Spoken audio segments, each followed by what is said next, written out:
सोलवे। सालवे। सब तैयार है? कैदी कहाँ है?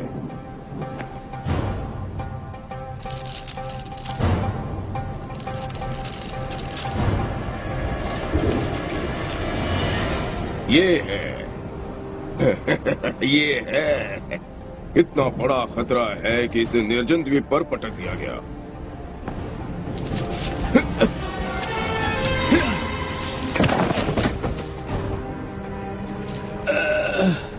क्या वो रूम में पागल हो गए हैं? जबान संभाल के टाइटस।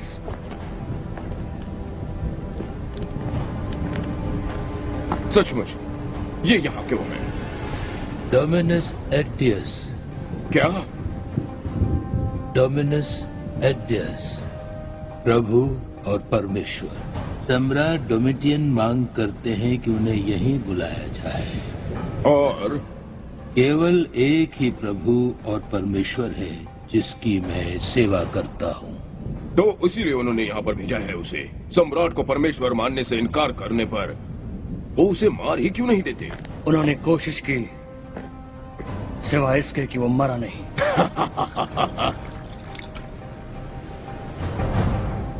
क्या मतलब है तुम्हारा? यही कि वो बूढ़ा मरता नहीं। वो एक मसीही है, काफी प्रभाव वाला। वो दूसरों को भड़काता है कि उसके उस उद्धारकर्ता के पीछे हो लोग। यीशु मसीह परमेश्वर का पुत्र। उसे चेताया, जेल में डाला और अंत में उबाला। उबाला? सही सुना। पर इतना करने के बाद भी इस बुढ़े को कुछ नहीं हुआ। बकवास है। ऐसा क्या? तो बताओ कि हम यहाँ क्यों हैं? वो अपनी निष्ठा नहीं त्याग रहा, यीशु मसीह के प्रति या उसके बारे में उपदेश देना बंद नहीं कर रहा। मैं ये कैसे कर सकता हूँ?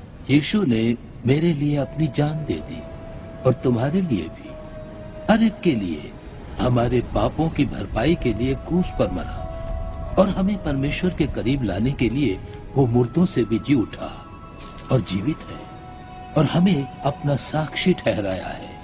उसके वचन जीवन और आनंद लाते हैं। क्या मैं ऐसा अद्भुत सत्य औरों से बचा कर रखूं? मैं बता दूं, मैं नहीं कर सकता। खैर, उसने तो तुम्हारी कोई भला नहीं की है, अड़ियल मूर्ख बुड्ढे। तुम खुद को इस कष्ट से बचा सकते थे और अपना बुढ़ापा सुख से काट सकते थे। यूं है ना पुलो? तुम एक सिपाही हो। वो तो मैं हूँ बुड्ढे, और वो भी मैं एक वफादार सिपाही हूँ और हमेशा रहूंगा। फिर तुम समझ सकते हो कि क्या होता है अपने विश्वास का बचाव करना।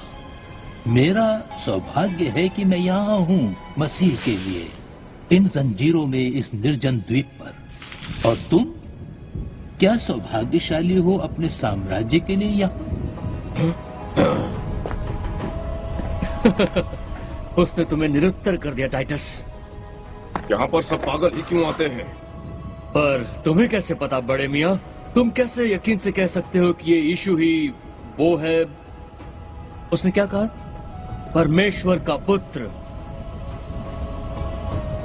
क्योंकि मैं वहां था।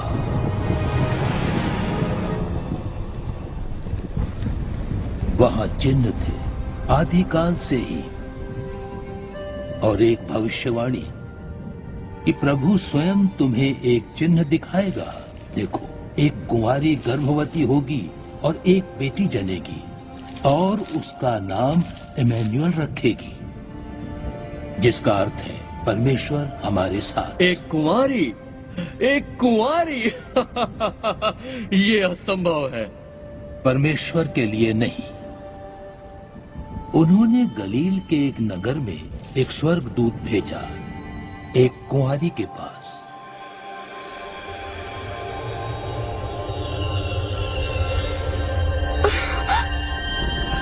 तुम सब स्त्रियों में धन्य है मरियम। क्या? कौन हो तुम?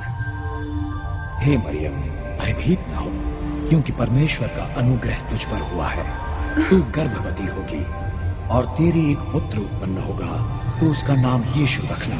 वो महान होगा और परम प्रधान का पुत्र कहलाएगा और उसके राज्य का अंत न होगा। पर ये कैसे होगा? मुझे तो किसी पुरुष ने छुआ तक नहीं।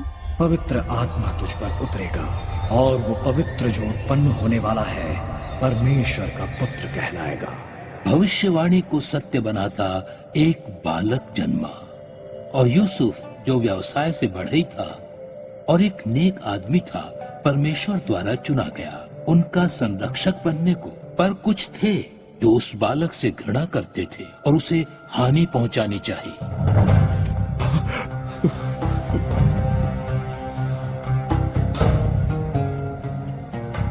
मरियम, जल्दी करो, हमें जाना होगा। यूसुफ,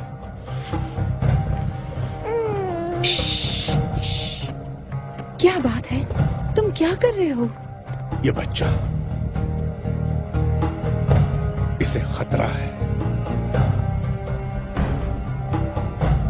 पर वे बस बच्चे हैं। क्या इससे फर्क पड़ता है? मैं इस्राएल का राजा हूँ, मैं यहूदियों का राजा हूँ। मैं किसी से अपना राज्य नहीं बांटूंगा। पर ये सिर्फ एक भविष्यवाणी है। हो सकता है कि ये गलत हो।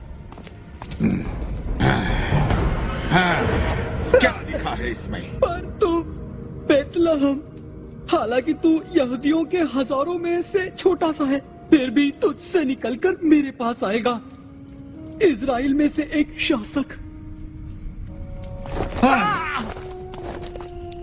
देखो, वो तारा बेतलहम के ऊपर। उन खगोल शास्त्रियों ने क्या कहा था? वो यहूदियों के राजा के जन्म की घोषणा कर रहा है। मैं कोई जोखिम उठाना नहीं चाहता। मैं यहूदियों का राजा, मैं अपना सिंहासन किसी से साझा नहीं करूंगा। क्या सुना तुमने? किसी के साथ नहीं।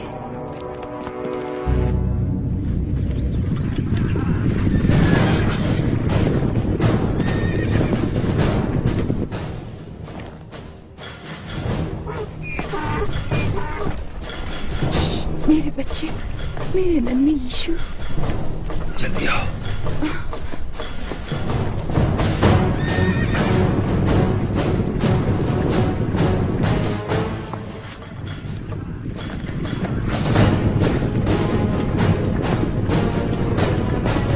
साल के नीचे के हर नर बच्चे को मार डालो, किसी को भी मत छोड़ना।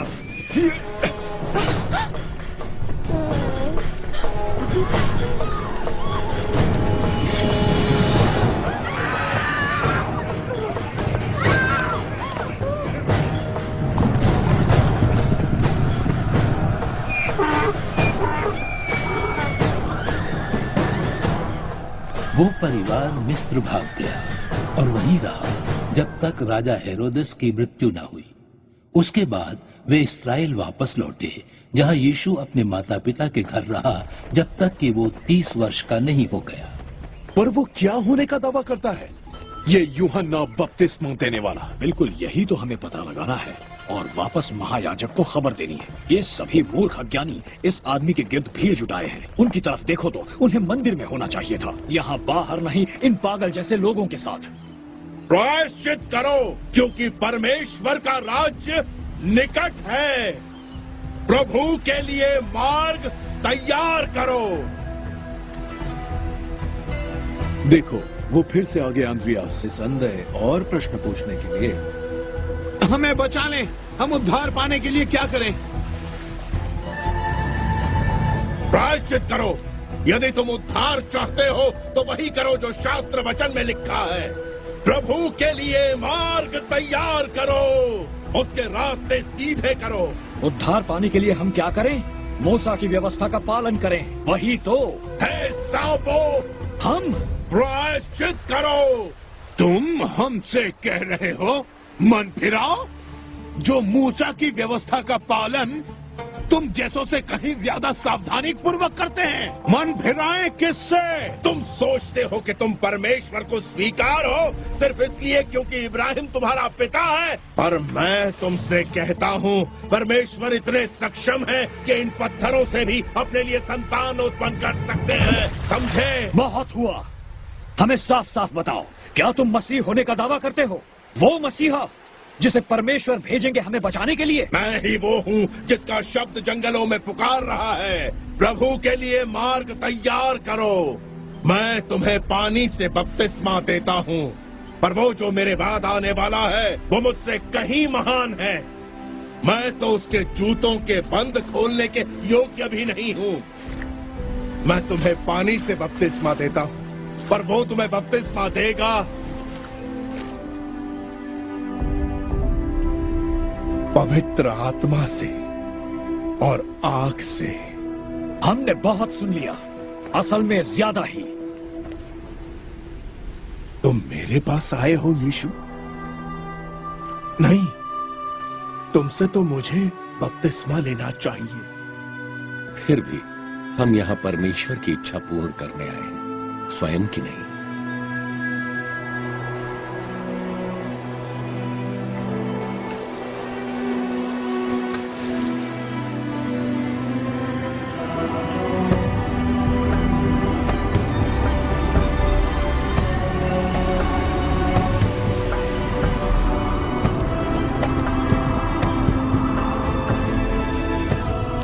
ये मेरा प्रिय पुत्र है।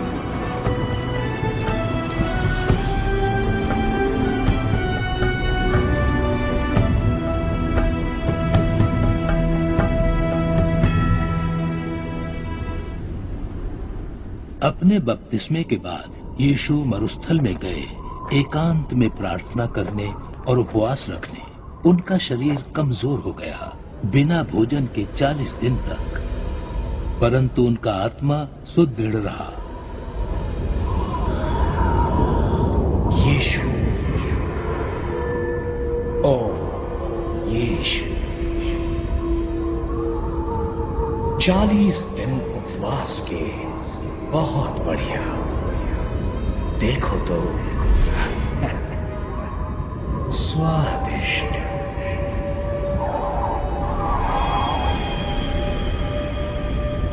यदि तू सच में परमेश्वर का पुत्र है तो उन पत्थरों को रोटी में बदल दे। स्वयं को तृप्त कर, तेरे पेट की वो भूख ये मिटा देगी। स्वयं को तृप्त कर।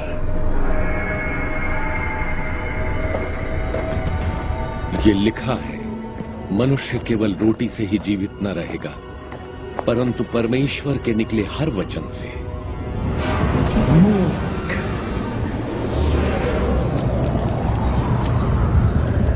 फिर स्वयं को साबित कर, खुद को नीचे गिरा दे। देख कि परमेश्वर तुझे संभालता है या नहीं, क्योंकि लिखा है कि वो तेरे विषय में स्वर्गदूतों को आज्ञा देगा कि वे तेरी रक्षा करें और वे तुझे हाथों हाथ उठा लेंगे। ऐसा भी लिखा है कि तू अपने प्रभु परमेश्वर की परीक्षा न लेना।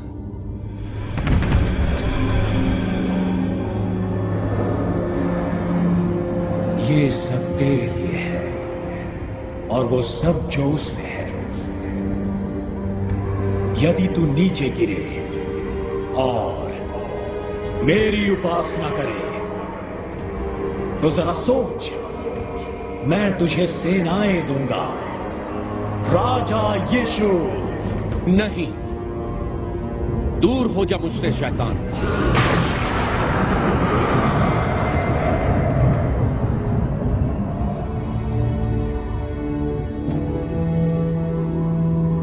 मैं केवल अपने प्रभु परमेश्वर की ही उपासना करूंगा, उसी की सेवा करूंगा।